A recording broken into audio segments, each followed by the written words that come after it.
ఉత్తరాఖండ్లో రాజకీయ వేడి తుది దశకు చేరుకుంది. హిందువుల జనాభా అధికంగా ఉండే జమ్మూ లోక్సభ నియోజకవర్గానికి రేపు ఎన్నికలు జరగనున్నాయి.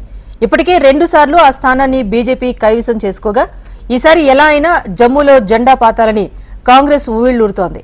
అధికార బీజేపీ వైఫల్యాలనే ప్రధాన అస్త్రాలుగా కాంగ్రెస్ ప్రచారం చేస్తూ ఉండగా సాధించిన విజయాలతో మరోసారి విజయం కోసం బీజేపీ శ్రమిస్తోంది.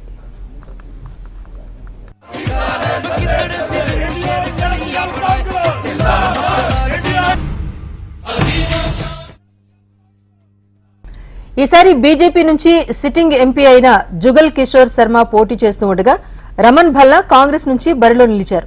గత 2 ఎన్నికల్లో భారీ మెజార్టీతో గెలుచుకున్న ఈ నియోజకవర్గంలో మరోసారి విజయం సాధించాలని బీజేపీ భావిస్తూ ఉండగా నియామకాల కుంభకోణాలు, విద్యుత్ ఛార్జీల పెంపు అంశాలు జమ్మూలో ఆ పార్టీకి మైనస్ గా ఉన్నాయి. గతంలో 2 సార్లు గెలిచిన ఈ ప్రాంతంలో పట్టున్న జుగల్ కిషోర్ శర్మనే మళ్లీ బరిలో నిలిపింది బీజేపీ. గత ఎన్నికల్లో 3 లక్షలకు పైగా మెజారిటీ వచ్చింది. ఈసారి దాన్ని నిలుపుకోవడానికి ప్రయత్నాలు కొనసాగిస్తున్నారు. మరోవైపు పీపుల్స్ డెమోక్రటిక్ పార్టీ, నేషనల్ కాన్ఫరెన్స్ 2 పార్టీల మద్దతుతో కాంగ్రెస్ నుంచి రమన్ భల్లా బరిలోకి దిగుతున్నారు. ప్రస్తుతం జమ్మూ కశ్మీర్ కార్యనిర్వాహక అధ్యక్షుడిగా రమన్ భల్లా కొనసాగుతున్నారు.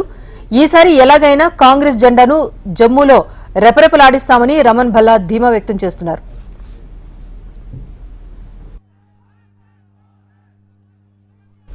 హిందువులు అత్యధికంగా ఉన్న సాంబా, రియాసీ, జమ్మూ జిల్లాలు జమ్మూ నియోజకవర్గం పరిధిలోకి వస్తాయి.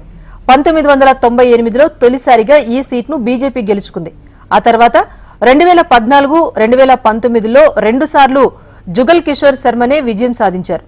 ఆలయాల నగరంగా పేరొందిన జమ్మూలో ఆలయం నిర్మించడం, 500 ఏళ్ల తర్వాత అయోధ్యలో రామమందిరం నిర్మించడాన్ని విజయాలుగా బీజేపీ ప్రచారం చేసుకుంటోంది. దీనికి తోడు వ్యాపార వర్గాల్లో హిందుత్వ సెంటిమెంట్ ను టచ్ చేస్తూ జమ్మూను శీతాకాల రాజధానిగా శ్రీనగర్ నుంచి మార్చడాన్ని రద్దు చేసిన సంగతిని గుర్తు చేస్తోంది. దీనివల్ల వ్యాపారులకు ఇబ్బంది లేకుండా చేశామని జోరుగా ప్రచారం చేసుకుంటోంది. వీటికి తోడు గతంలో చేసిన ఆర్టికల్ 370 రద్దు, కేంద్రపాలిత ప్రాంతాలుగా విభజన వంటి అంశాలు ఎన్నికల్లో ప్రభావం చూపుతున్నట్టుగా తెలుస్తోంది.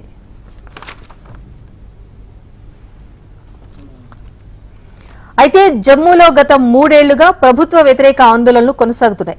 ఇది బీజేపీ ప్రతిష్టకు తీవ్ర ఇబ్బందిగా మారుతోంది. 3 ఉద్యోగ నియామక పరీక్షల్లో కుంభకోణాలు చోటు చేసుకోవడంతో నిరుద్యోగుల నిరసనలతో జమ్మూ అట్టుడికింది. లోపాలున్న స్మార్ట్ మీటర్లను ఏర్పాటు చేయడం, విద్యుత్ ఛార్జీలను పెంచడం పైన జమ్మూ ప్రజలు బీజేపీ పాలకులపై ఆందోళనతో హోరెత్తించారు. జమ్మూలోని శివాలిక్ అడవుల్లో తిరుమల ఆలయాన్ని నిర్మించేందుకు భాజపా చర్యలు తీసుకోవడం, కాట్రా వరకు రైల్ సర్వీస్ ఏర్పాటుతో ఈ ప్రాంత ప్రజలకు మేలు చేశామని హిందువులను ఆకట్టుకునేందుకు అటు బీజేపీ ప్రయత్నిస్తోంది. జమ్మూలో ఇప్పటిదాకా కమల దళానికి మద్దతు తెలిపిన పీడీపీ ఈసారి బీజేపీ నుంచి దూరమై ఇప్పుడు కాంగ్రెస్ కు మద్దతు ప్రకటించింది. జమ్మూలో బలమైన స్థానిక పార్టీగా ఉన్న పీడీపీ వ్యతిరేకత బీజేపీ పైన ప్రభావం చూపించే అవకాశం లేకపోలేదు. దీనికి తోడు కేంద్ర ప్రభుత్వ వైఫల్యాలను క్యాష్ చేసుకుని ఈసారి ఎన్సీ, పీడీపీల మద్దతుతో ఓట్లను గణనీయంగా పెంచుకుంటామని కాంగ్రెస్ అభ్యర్థి రమన్ భల్లా ధీమా వ్యక్తం చేస్తున్నారు. రాహుల్ గాంధీ జోడీ యాత్ర ద్వారా తమ బలం పెరిగిందని ఆయన చెప్పుకొస్తున్నారు.